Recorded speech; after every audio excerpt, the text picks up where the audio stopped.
Fala crianças, tudo bem? Aqui é o professor Luciano Santana, mais uma vez estou com vocês aqui para apresentar mais um resumo das nossas aulas, de uma das nossas aulas, da disciplina Estruturação e Captação de Recursos Financeiros. Vamos nessa! Fala galera, a gente está então para mais um resumo das nossas aulas de estruturação e captação de recursos financeiros.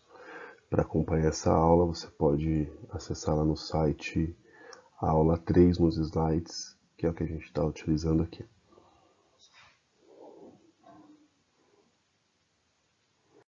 Essa nossa primeira aula tem muita relação com uma ciência chamada contabilidade, que talvez seja nova para a maior parte de vocês, que não tem acesso a esse tipo de maneira de enxergar as variações que acontecem numa empresa. A gente está muito habituado com o aspecto financeiro, mas a contabilidade, como diz aí na definição, é uma ciência que tem como principal objetivo estudar as variações ocorridas no determinado período nas entidades, nas empresas. Essas variações elas podem ser quantitativas e qualitativas. Então, na contabilidade, a gente vai ter normalmente o panorama, né, da situação da empresa, não, uma fotografia da situação da empresa de um determinado período de existência dela, normalmente de um ano, mas também pode ser dividido por trimestres. Dentro dessa questão da contabilidade, a gente precisa entender como essa contabilidade é utilizada por várias pessoas, por várias entidades. E nesse sentido que a gente vai falar um pouquinho dos usuários da contabilidade. Então a contabilidade ela pode ser uma ferramenta bastante importante para os mais diversos tipos de usuários, de pessoas. Primeiro, o investidor.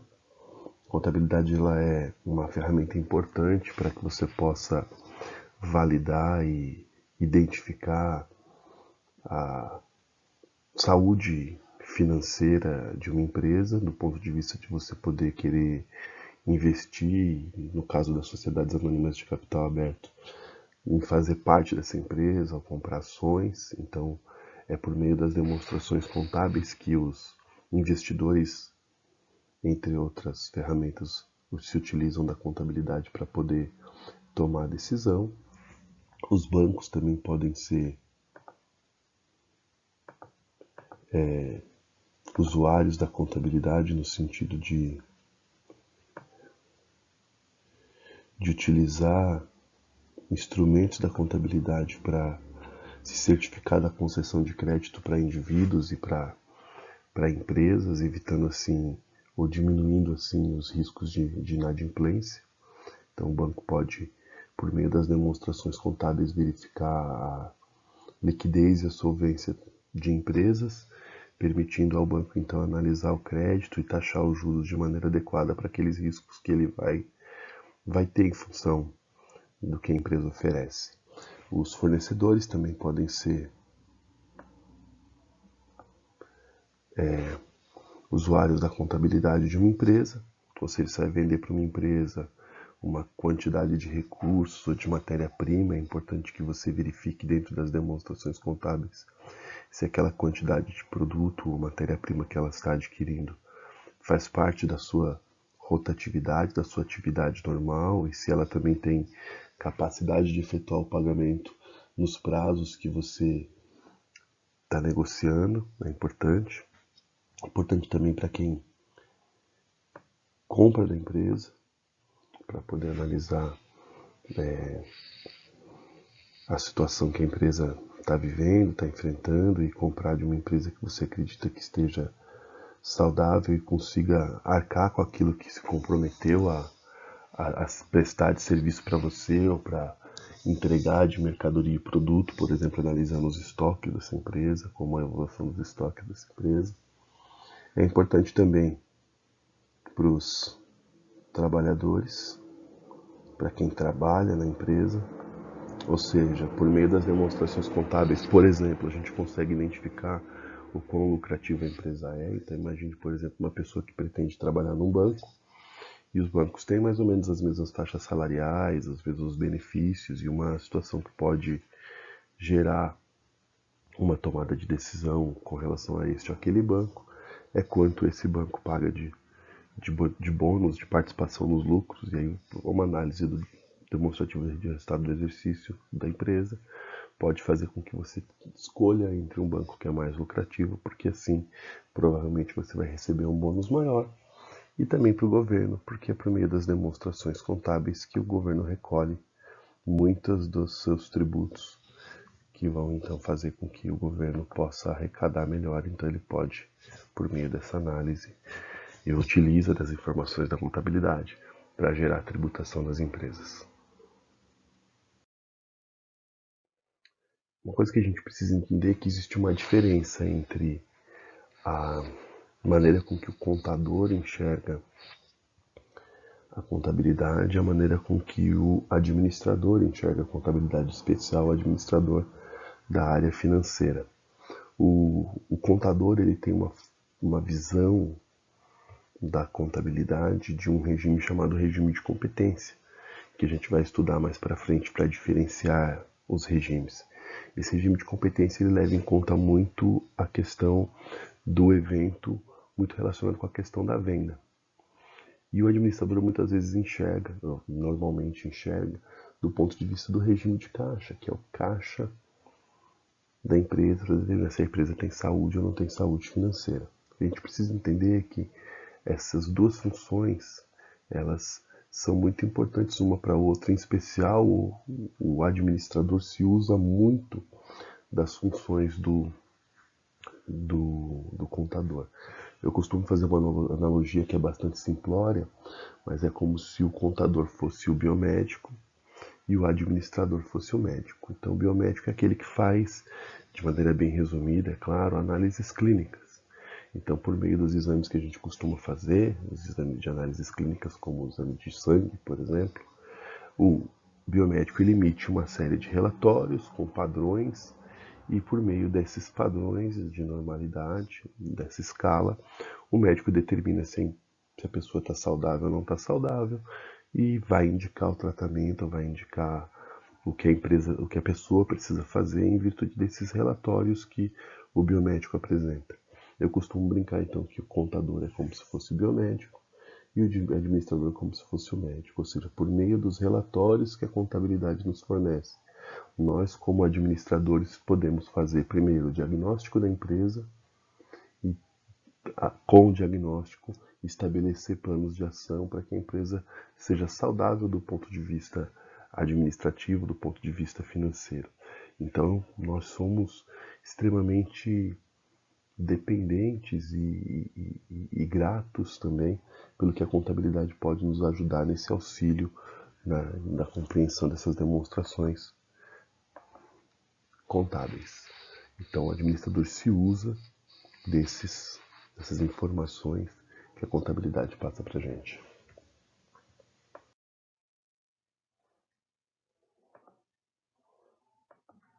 Os principais relatórios que a gente tem na contabilidade que podem nos ajudar aí nesse diagnóstico e nessa compreensão de como a empresa está são esses 5 que estão no slide, na balança patrimonial, a demonstração de resultado do exercício, que é a DRE, a demonstração de fluxo de caixa, que é o DFC, a demonstração de valor adicionado, que é o DVA, e a demonstração das origens e aplicações de recursos, que é o DOAR. Nós vamos, na aula de hoje, estudar o balanço patrimonial. Cada um deles tem uma característica diferente e que a gente vai ver, em especial, os 2 primeiros nas nossas aulas aqui.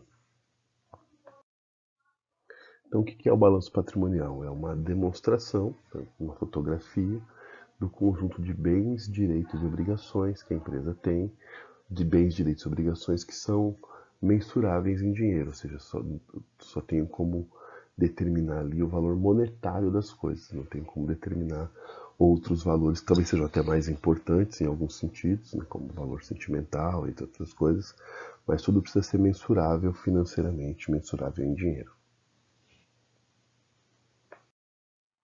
O balanço patrimonial ele é representado graficamente por essa figura, que é um T em forma T grande, né? Em que a gente faz a divisão dos bens, direitos, obrigações da empresa, distribuindo-os nessa representação gráfica em formato de T. Do lado esquerdo de vocês aí, a gente nessa demonstração em formato de T, a gente vai ver e vai incluir aí os bens e direitos da empresa. Já do lado direito, nós vamos encontrar as obrigações que a empresa tem, tanto com terceiros quanto com os seus acionistas. Então a gente tem do lado esquerdo bens e direitos, do lado direito as obrigações. Percebam que esse formato de T, ele traz para a gente também a ideia de uma balança antiga. E por isso que o nome é balanço patrimonial. O valor monetário que existe do lado esquerdo, nos bens e direitos, é exatamente igual ao valor das obrigações que estão do lado direito. E por que isso acontece? Porque os bens e direitos são adquiridos, são aplicações que se faz com dinheiro que é recolhido por meio das obrigações. A gente vai entender melhor isso no próximo slide. Então, o que são os bens? O que são esses que a gente costuma chamar de bens? Os bens são tangíveis, ou seja, a gente tem bens aqui que são tangíveis, que podem ser bens móveis e imóveis, e tem os bens chamados intangíveis. Qual a diferença entre eles? Os bens tangíveis são aqueles que a gente consegue de alguma forma mensurar, que a gente consegue de alguma forma, como o próprio nome diz, né, tangibilizar, consegue tocar, consegue perceber a existência deles. Por exemplo, nos bens móveis, um veículo, estoque, o dinheiro no caixa, isso são bens móveis, a gente consegue identificar e eles são bens que você consegue mover de um lado para o outro, que são os bens imóveis, terrenos, prédios, bens tangíveis que a gente consegue visualizar, consegue tocar, consegue mensurar financeiramente e que são que a gente é incapaz de movê-los de lugar. Os bens intangíveis são aqueles que a gente sabe da existência deles, a gente nem sempre consegue verificá-los, tocá-los, mas que são bens que geram para a empresa algum tipo de ganho financeiro também. Então, por exemplo, entre os bens intangíveis, talvez os principais bens intangíveis sejam marcas e patentes, softwares, ou seja, atividades que tiveram origem no desenvolvimento intelectual de uma pessoa e que gerou para a empresa um bem, um direito, na verdade um bem no sentido da propriedade daquilo, como por exemplo a patente de um remédio.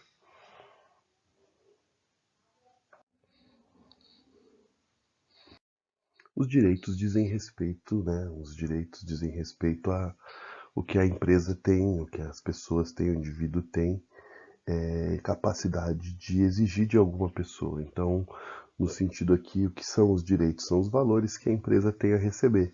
Ela faz vendas a prazo, ela faz negociações que fazem com que outra parte se comprometa a transferir algum tipo de bem para ela, seja ele caixa, seja ele estoque ou qualquer outro tipo de bem, e isso traz para a empresa um direito, e esse direito é contabilizado também do lado esquerdo do balanço, do que a gente chama de ativo, que a gente vai ver daqui a pouquinho.